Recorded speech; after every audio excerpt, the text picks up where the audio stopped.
Si c'est culture générale, ça va. Mais... Relax. Bonjour, bonsoir. Ouais, salut. Ça va être bien cette vidéo. Le bêtisier, le best-of. Bonjour, Mustapha. Monte ta tête capuchée. Bonjour. Bon, en tout cas, comme d'habitude, par surprise. Ouais, par surprise, voilà. Au meilleur moment. Je présente mon frère Mika. Donc, j'aimerais bien que tu puisses nous partager, non, me dire ce que tu en penses en fait. Comment on résiste à un péché? Comment on résiste à un péché? Ouais. Bah, c'est une bonne question, ça. Bah... Quelle arme le Seigneur, lui, de manière scripturaire, il nous donne pour pouvoir résister? Ce qu'on lui demande en prière, peut-être. D'accord. Est-ce que, Mustapha, tu peux regarder dans Jacques, là où on nous dit de tenir ferme et de résister? C'est Jacques 4 ou 5. Donc, tu dis que c'est par la prière qu'on résiste au péché. Qu'est-ce que tu pourrais dire à une personne qui, par habitude, tombe souvent dans un péché? Qu'est-ce que vous pouvez... Qu'est-ce que la Bible, en fait, nous préconise par rapport à ça? Après quoi, il y a la repentance. Oui, mais si moi, j'ai besoin de savoir, en gros, aujourd'hui, je suis quelqu'un, je tombe souvent dans un péché. C'est toujours le même péché qui m'attire. Je n'ai pas envie de le faire, mais j'arrive toujours dans cette pratique-là. C'est-à-dire que c'est quelque chose de chronique qui est là. Qu'est-ce que toi, tu pourrais me dire par rapport à ça, pour m'encourager, en fait, concernant ce péché-là? Bon courage. Non, plus sérieusement. Je pense plus sérieusement parce que je pense que c'est une chose là où il y a des frères et sœurs qui justement sont dans ce cycle-là de péché chronique, entre parenthèses. Il y en a, ils vont parler d'addiction. Moi, dans le monde chrétien, j'évite de parler d'addiction. J'évite de parler, il y a une sorte de dépendance qui se crée, mais dans notre langage biblique, on va plus parler de captivité ou d'esclavagisme. D'accord? C'est plus dans ce même sens-là. Parce que aujourd'hui, vu qu'on a mélangé un peu tous ces mots, tous ces termes, quand on dit que je suis addict à quelque chose, c'est arrangeant. C'est-à-dire que si je suis addict à une chose, à un péché, si je suis addict, par exemple, je sais pas, à la pornographie, ça m'arrange de dire que je suis addict, c'est-à-dire que c'est pas de ma faute. C'est-à-dire que l'addiction, c'est devenu comme une sorte de... Oui, une maladie, ouais, comme on dit. Hein. Exactement. Comme l'alcoolisme et tout ça. C'est ça. Et donc, ça veut dire qu'on se justifie de ça. Donc, quand on vient en disant, Seigneur, regarde, je suis addict, je n'arrive pas à m'en sortir, on vient le justifier devant Dieu. Alors que si on reconnaît notre état d'esclave de la chose, c'est plus la même chose. C'est-à-dire qu'on subit une chose et que, en tant qu'esclave, la Bible dit que la vérité nous affranchit, que sa parole nous affranchit. Et on a exactement ce même truc. Vous allez vous rendre compte que aujourd'hui, dans le monde d'aujourd'hui, plus on a des maladies, plus on a des choses rares, plus on le met devant tout le monde en disant, regarde, moi je souffre, j'ai tel truc de bouton, c'est une maladie rare, on en fait sa publicité, moi j'ai telle pathologie, entre parenthèses, j'ai telle chose, je suis, je sais pas, je suis kleptomane, c'est pas de ma faute, et tout le monde a pitié, et tout le monde accepte disant ça. Mais sauf que ce même esprit tend à arriver dans le monde chrétien. C'est-à-dire que dans le monde chrétien, on a toujours ce côté-là comment ça, on devient vite victime en fait de la chose. Donc on conçoit une excuse devant le Seigneur et on élimine totalement l'aspect de la repentance. C'est-à-dire que ça devient pauvre moi. Regarde, j'arrive pas. De toute façon, c'est pas de ma faute. Et si Dieu veut m'aider, il a qu'à m'aider. Maintenant, par rapport à la question que je te dis, je vais aussi y répondre petit à petit. Et toi, tu me diras aussi ce que tu en penses. Avec le Seigneur, c'est souvent dans cet aspect-là. Le Seigneur, il n'est pas à chaque fois à chaque fois que le Seigneur fait un travail avec nous, il n'est pas dans une démarche là où il veut nous enlever la chose. Mais il est dans une démarche là où on doit vaincre la chose. On est souvent dans une démarche là où on est sur un champ de bataille. Et dans ce champ de bataille-là, bien sûr, il y a un combat, il y a des batailles. Et des fois, on en perd, mais la plupart du temps, on en gagne. Tu comprends? C'est-à-dire que dans l'année, il y a 365 jours. Mais si tu as perdu 4 batailles dans l'année, tu peux pas dire, ah, mais Seigneur, non. Le but, c'est que si, par exemple, une personne était esclave, par exemple, de la pornographie, dans les 365 jours, une fois, 2 fois, elle a cédé. D'accord? À ce moment-là, si la personne, elle rend les armes, elle pose, c'est-à-dire qu'en fait, elle perd elle-même la guerre. Elle a perdu la bataille, mais elle perd la guerre. On peut perdre une bataille, mais ne pas perdre la guerre. Parce que ton âme est le territoire de l'ennemi. Et plus l'ennemi va t'envoyer des bombes, va t'envoyer des flèches, plus il va conquérir ton territoire. Et toi, le but, c'est que l'étendard de Christ gagne de plus en plus ce territoire, jusqu'à ce que l'année d'avant, il avait eu 4 victoires. L'année d'après, il n'en a plus du tout sur ce terrain-là. Et donc, c'est toujours une bataille constante. Constante, face justement à ce péché-là, face justement à nos faiblesses. Et le but, c'est que le Seigneur soit Seigneur en tout dans notre être, en fait. Tu comprends? Ouais. Et nous, quand on ne voit pas cet aspect, on se dit toujours, de toute façon, moi, je ne peux pas trébucher. Ça peut nous arriver de trébucher. Mais c'est de comprendre qu'on a trébuché parce qu'il y a encore des manquements en nous, parce qu'il y a encore des faiblesses en nous, mais on apprend, on demande, Seigneur, fortifie-moi, donne-moi plus de fermeté, donne-moi plus de force. À partir de là où tu as cette force-là, tu pourras, comment dire ça? Je ne sais même pas si on dit le trébuchement. Ça se dit même. Mais la manière dont tu vas marcher ou ta marche va se raffermir et ça ne sera plus pareil en fait. Mais ne vois pas simplement les choses en termes d'erreur, mais vois ça vraiment en termes de bataille. Tu as trouvé le verset? Ouais. Tu peux nous le lire s'il te plaît? Dans Jacques 5, partie du verset 13. Jacques 5, partir du verset 13. Ouais. Quelqu'un parmi vous souffre-t-il qu'il prie? Quelqu'un est-il joyeux qu'il chante des louanges? Quelqu'un parmi vous est malade, qu'il appelle les anciens de l'assemblée et qu'il prie pour lui, en loignant d'huile au nom du Seigneur. Et la prière de la foi sauvera le malade, et le Seigneur le relèvera. Et si quelqu'un a commis des péchés, ils lui seront remis. Confessez donc vos fautes les uns et les autres, et priez les uns pour les autres, afin que vous soyez guéris. Donc déjà, on nous dit, la première démarche, quand on est dans cette bataille-là, c'est de confesser nos péchés les uns et les autres. Pourquoi on confesse les péchés les uns et les autres? Pour avouer nos fautes. Enfin, pour avouer qu'on a fauté, ouais. Mais c'est quoi l'autre aspect encore? Pense au niveau bataille. Pour dire, tiens, j'ai mal là, c'est là qu'il faut soigner, peut-être. Mais si tu me le dis à moi, c'est pas moi qui vais te soigner. Oui, bien sûr, à Dieu, on le confesse à Dieu. Mais là, c'est confessez-vous les uns aux autres ou les uns les autres? Les uns les autres. Les uns les autres. Ouais, oui. Donc, dans notre bataille, revois encore le champ. Dans notre bataille, on a des armes. D'accord? La confession, en fait, est une arme pour exposer la stratégie de l'ennemi contre nous. Ça veut dire que moi, la nuit, je regarde. Je prends toujours cet exemple-là, pornographique. Maintenant, je prie, Seigneur, libère-moi, j'en ai marre, je ne veux plus. Mais ce que je fais, je le fais dans les ténèbres, je ne le fais pas à la lumière. Cet esprit garde toujours une emprise sur moi parce que je ne l'expose pas. Donc, il y a certains esprits, type fornication, masturbation, pornographie, ce type de péché-là, vol, mensonge, il y a des péchés, pour les vaincre, il faut les mettre à la lumière en fait. Parce que ça les affaiblit. Parce que plus les ténèbres sont cachées, plus ceux-là y grandissent. Tu comprends? Le principe des ténèbres, c'est pas le principe de la lumière. On dit qu'une plante à la lumière, cette plante-là, elle grandit, etc., elle fleurit. Mais les ténèbres, c'est la même chose. Quand un péché reste caché, celui-ci, il prend de la place en nous et il constitue une arme pour l'ennemi. Donc quand nous, on expose justement ces armes-là, quand on expose justement cette faiblesse-là, lui, ça lui fait perdre sa capacité.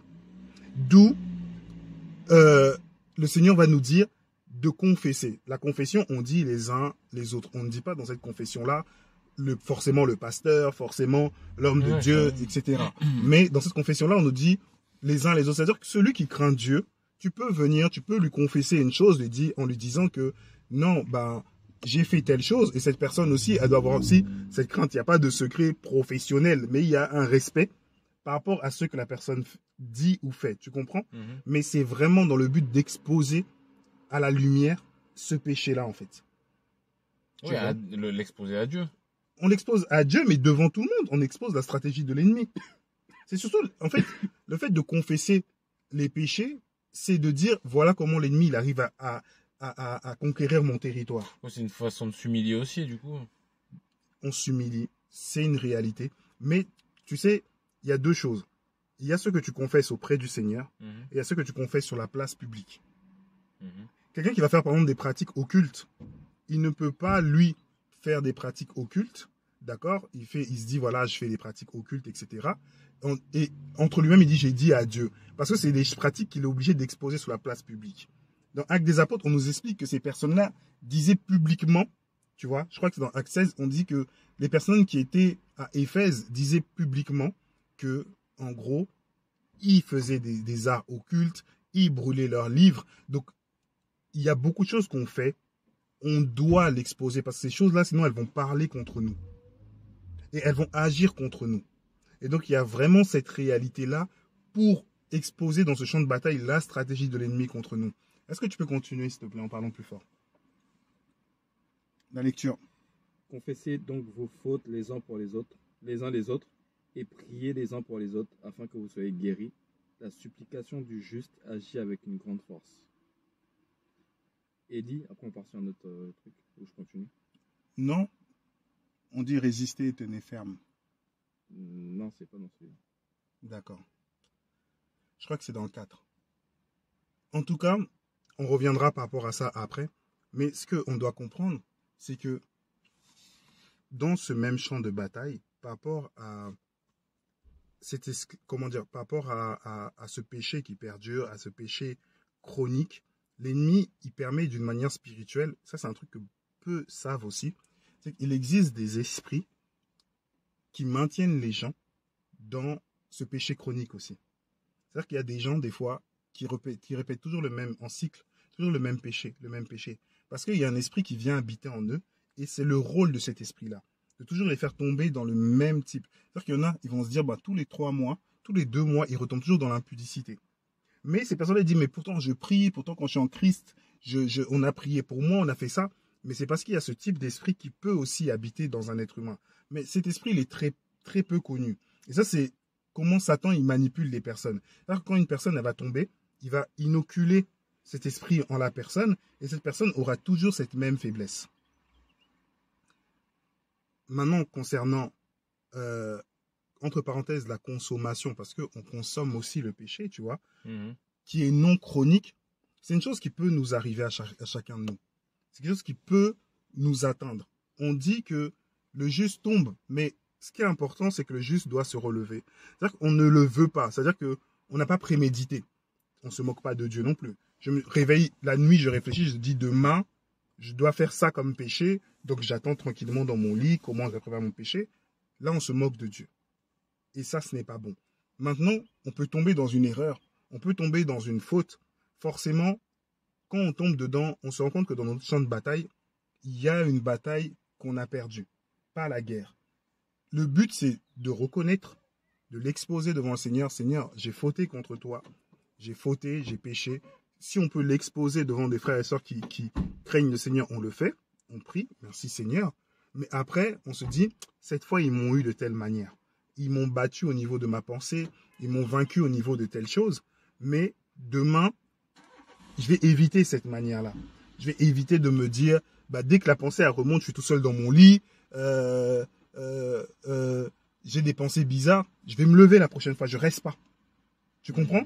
C'est-à-dire qu'on se dit, je me lève la prochaine fois parce qu'ils ne vont pas réussir à me vaincre, parce que l'ennemi, il va toujours t'attaquer là où il sait qu'il peut t'attaquer. Il ne va pas t'attaquer en disant, non, mais de toute façon, non. Tant que tu ne domines pas sur lui, sur ce terrain-là, lui, il va toujours t'attaquer dans tes faiblesses. Et c'est exactement le concept du champ de bataille. C'est-à-dire que dans ce champ de bataille, ne t'inquiète pas, il va chercher, en envoyant plusieurs flèches, des mauvaises pensées, de gloire, d'argent, de réussite, de cela. Dès que tu vas réagir, ils vont se dire, voilà un point faible et on va systématiquement l'attaquer sur ce même point-là. Et à partir de ce moment-là, c'est comme ça que beaucoup de chrétiens maintenant, quand ils fautent ou quand ils trébuchent, ils se retrouvent pris maintenant dans une prison de culpabilité. Seigneur, je ne peux pas, je n'y arrive pas. Mais sauf qu'ils ne savent pas que cette prison de culpabilité, c'est justement le plan ou le but de l'ennemi. C'est qu'une personne qui est dedans ne doit plus se lever en fait. Et ça devient, c'est vraiment une prison. C'est-à-dire qu'on se sent indigne, on ne peut plus se rapprocher de Dieu. Or que le Seigneur, il dit, venez vers le trône de la grâce, dans Hébreu. Il dit, rentrez avec assurance vers le trône de la grâce. Ça ne veut pas dire qu'on aime forcément le péché, parce qu'un enfant de Dieu ne pratique pas le péché. Et ça ne veut pas dire qu'il ne va pas trébucher dans certaines choses, mais le Seigneur, il le garde. C'est lui qui nous garde. Tu vois? Donc, j'ai beaucoup parlé aussi. Je ne sais pas si tu as des choses à dire par rapport à ça déjà.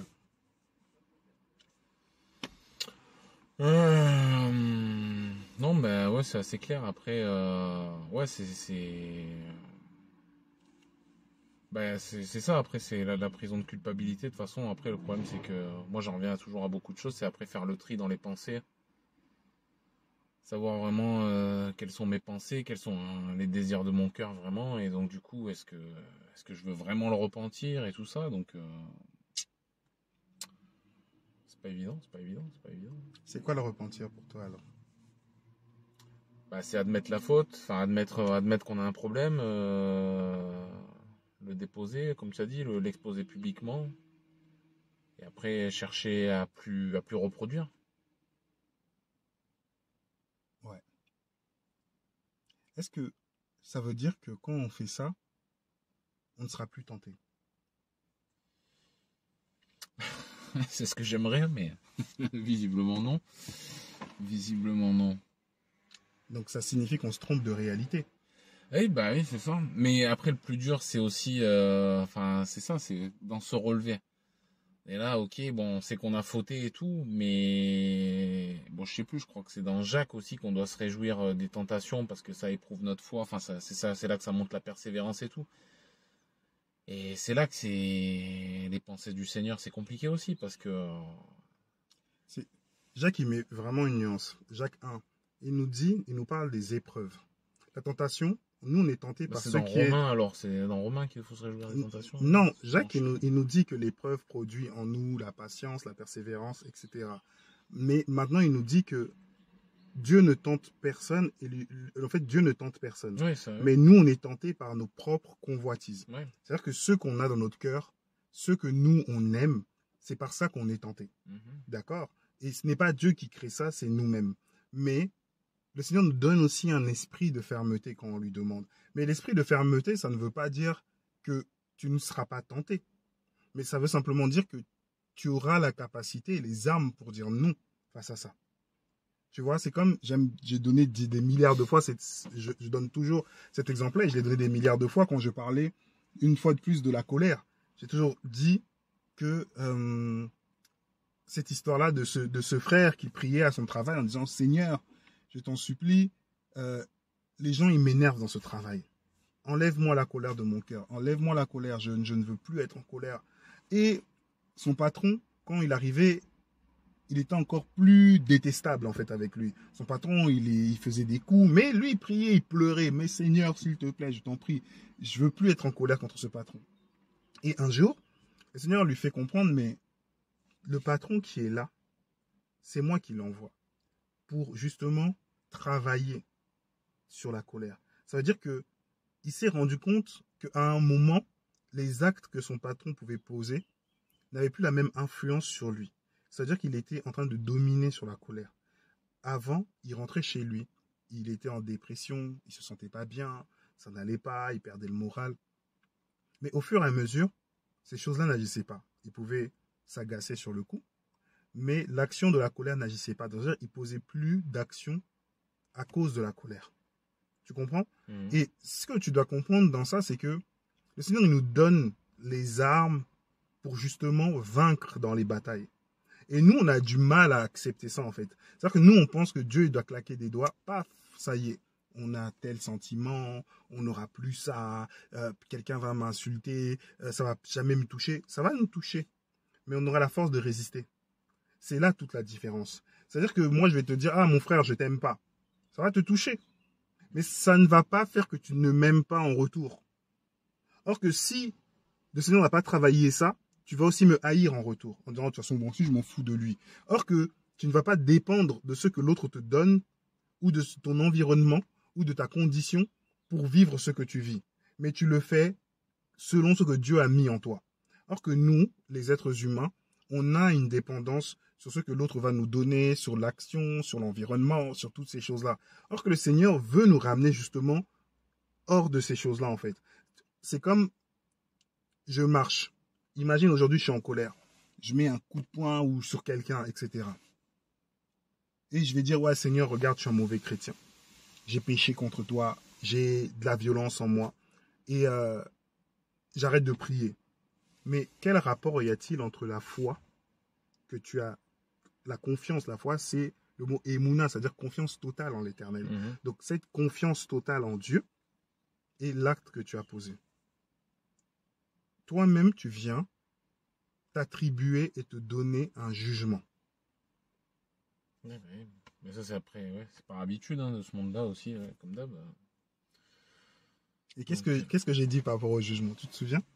Qu'est-ce que t'as dit? Oui, bah, que il y a que Dieu qui juge, enfin, ou, de toute façon, c'est lui qui nous juge, donc c'est pas à nous de. C'est pas à nous d'émettre le propre jugement sur nous-mêmes, donc. C'est ça. Pour mieux expliquer, c'est que nous, en tant qu'humains, on a toujours cette tendance-là à s'auto-juger. Mais on se juge et on se donne une sanction. D'accord? Ah bah. Mais ce type de jugement-là, il appartient à Dieu. Le Seigneur, il ne nous demande pas de nous juger comme ça. On dit l'homme spirituel juge, mais le mot jugement ne correspond pas à toutes ces cases-là. Il y a des jugements qu'on fait, oui, sur des actions, mais un voleur ne va pas aller dans une salle de jugement dire « Bon, je me donne 2 ans de prison parce que j'ai volé. » Parce que ça appartient au juge lui-même. Et le Seigneur lui-même, il dit « On ne se moque pas de Dieu. Ce que l'homme aura semé, il le récoltera. » Maintenant, c'est lui qui donne le jugement nécessaire. Donc nous, dans nos actions, on n'a pas à se juger. Et Paul dit « Je ne me juge pas moi-même. » Donc, on peut trébucher. On va vers le Seigneur, on court vers le Seigneur, vers le trône de la grâce. Mais le jugement de l'acte qu'on a pu poser, il ne nous appartient pas. En aucun cas. On peut venir poser ce type de jugement-là. On peut, comme on dit, se remettre en question, faire un examen de conscience, se re-questionner en disant, voilà, Seigneur, etc. J'ai mal agi contre toi, mais le couloir que le Seigneur nous donne dedans, c'est celui de la repentance. Mais il ne nous donne pas le couloir du jugement et de l'autoflagellation. Et ça, c'est aussi important de garder ça en tête. Quand ces pensées de jugement montent contre toi, tu dis, bah, pour l'instant, Dieu ne m'a pas jugé en fait par rapport à ça. Donc, moi, je continue parce qu'il attend, il préfère un fils qui se répand, qui a compris sa bêtise. C'est comme aujourd'hui, tu es un père. Ton enfant, il a mal agi. D'accord? Il y a des enfants comme ça, ils se punissent, ils vont tout seuls dans un lit, ils disent, oh, je vais dormir. Et ils esquivent le truc, ils se créent un joujou. Et un autre qui vient, il s'assoit et dit, écoute, j'ai mal agi, j'ai cassé ce qui t'était cher, je te demande pardon, je reconnais ma faute, maintenant, dis-moi ce que toi tu veux. Tu vas voir que ton jugement il va être différent de celui qui va faire semblant d'aller dormir, genre il se punit tout seul, mais qui n'a pas reconnu sa faute. Tu vois la nuance? Et c'est pour ça que Dieu, ça le touche quand quelqu'un reconnaît. Parce qu'il sait qu'il a fauté, en fait. Mais des fois, nous, on est orgueilleux dedans. Bon, Seigneur, pardonne-moi seulement. Mais demain, je recommence. Non. Quelqu'un qui reconnaît sa faute, il comprend, il a tiré l'enseignement de la chose. C'est ça, parce que comment pas tomber dans la facilité de se dire, bon, ben voilà, bon, ben ok, ben après, tu dis, ça y est, il pardonne. Et donc, qu'est-ce que ce sera grave si demain je retombe dedans? Et voilà, tu vois. La réalité, c'est que avant, je pensais comme toi. Mais comme je t'ai donné le verset tout à l'heure, on ne se moque pas de Dieu. Il connaît les intentions de nos cœurs. On n'a même pas pensé qu'il sait si c'est sincère ou pas. Il dit que Il n'aime pas l'homme qui médite le mal sur sa couche, dans son lit. Il en haine l'homme qui médite le mal sur son lit, le mal qu'il va faire déjà. Donc, c'est-à-dire qu'il connaît déjà ce que tu planifies. Donc, si tu te moques de lui, c'est comme des gens qui vont se dire, moi, la dernière minute de ma vie, je vais donner ma vie au Seigneur et comme ça, je serai sauvé. Mais ils pensent que Dieu, c'est un idiot ou quoi? Est-ce que même il va te donner 2 minutes pour réfléchir? Tu comprends? Et il y en a, ils vont penser qu'ils vont manipuler Dieu, mais tu n'as même pas commencé à penser qu'il connaît déjà ta pensée. C'est même pas émique, il sait déjà. Donc on ne peut pas se moquer de Dieu. Beaucoup ont essayé justement de faire ce coup-là à Dieu, de lui faire ce truc-là en disant, bah écoute, voilà, moi je vais faire comme ça. On ne peut pas, Dieu est Dieu. Et il faut le reconnaître dans sa grandeur et dans son omniscience, dans son omniprésence. Il connaît toutes ces choses. Mais simplement, pour pas être long, Dieu pardonne. On est dans un temps où Dieu pardonne nos actes, nos actions. Et il regarde l'orientation de notre cœur. Si ton cœur est sincère et que tu ne désires pas pécher, t'as trébuché, comprends que dans le champ de bataille, l'ennemi a trouvé un moyen de piéger. Et à partir de là, c'est à toi maintenant d'avoir, comment dire ça, cet esprit-là combatif en disant, ok, je vais gagner une bataille mais pas la guerre. Une fois mais pas 2 fois. Parce que mon âme, il ira au ciel. Et c'est là qu'il faut avoir. Il faut avoir cette pensée-là. Pas une pensée, c'est la pensée de David dans le champ de bataille quand toute l'armée d'Israël tremblait. Lui, il a dit non. Non. Eux, ils avaient déjà perdu, en fait, cette bataille-là au niveau du moral et tout ça. Lui, il a dit non. Même avec un petit caillou, je peux vaincre le soldat surentraîné qui faisait peur à toute une armée. Donc vraiment, c'est l'encouragement que je vous donne aujourd'hui. Si vous sentez que vous êtes dans ce péché-là à chaque fois, s'il y a un péché chronique qui vient, vous n'êtes pas addict à quelque chose, c'est que vous êtes certainement prisonnier de l'ennemi et Jésus libère. Et ça, c'est la bonne nouvelle. Mais il faut avoir ce désir-là. On dit celui qui cherche, trouve. La délivrance, on la trouve en Jésus. Pas un homme de Dieu, pas un je ne sais pas qui. Cherchez le Seigneur. Et il faut être sincère, tourner son cœur et le désirer de manière vraie et sincère. Et la seule chose que Dieu veut, c'est qu'il nous veut auprès de lui. Il dit, et il ne faut jamais oublier cette phrase, qu'il désire que tout le monde soit sauvé. C'est ça le désir de Dieu, c'est que tout le monde soit sauvé. Ça, c'est son point. Il ne veut pas que les gens aillent à la perdition, mais il veut que nous soyons tous sauvés. Mais si nous lui obéissons, si nous marchons comme lui, il nous le dit dans ses préceptes, dans ses commandements, dans ses ordonnances, alors on restera sur sa voie. Et il fera, comme Jude dit, à celui qui peut nous préserver de toute chute, soit force, honneur et gloire. Donc voilà. En tout cas, le fameux verset, on ne l'a même pas trouvé. Je l'ai trouvé. Tu nous le lis? C'est Jacques 4, verset 7. Jacques 4, verset 7, ouais. Soumettez-vous donc à Elohim, résistez au diable et il fuira loin de vous. Approchez-vous d'Elohim et il s'approchera de vous. Pécheurs. Okay. Tu peux juste arrêter. On nous donne, tu peux nous le redire doucement?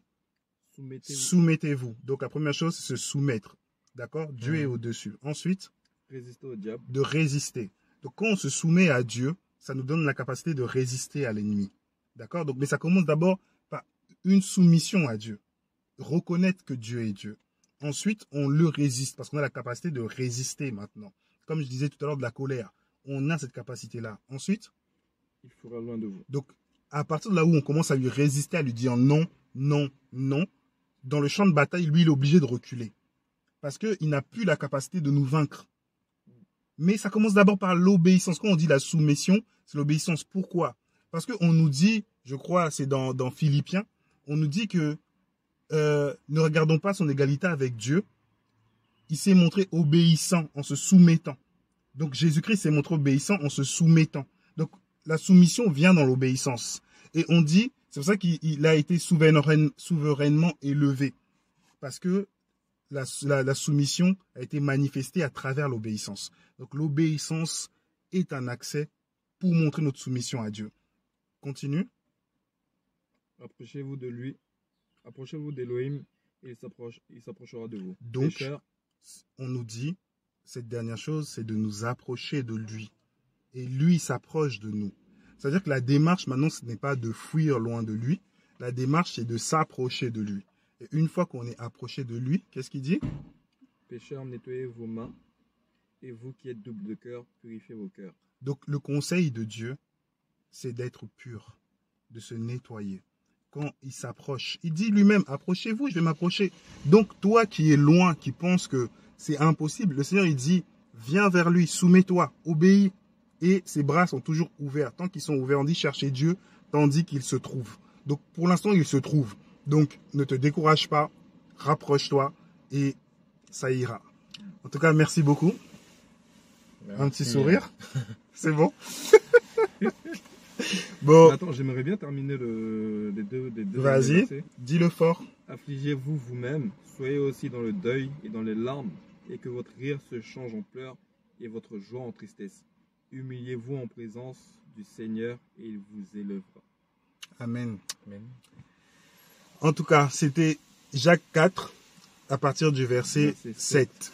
Voilà. Allez, soyez bénis. Ciao.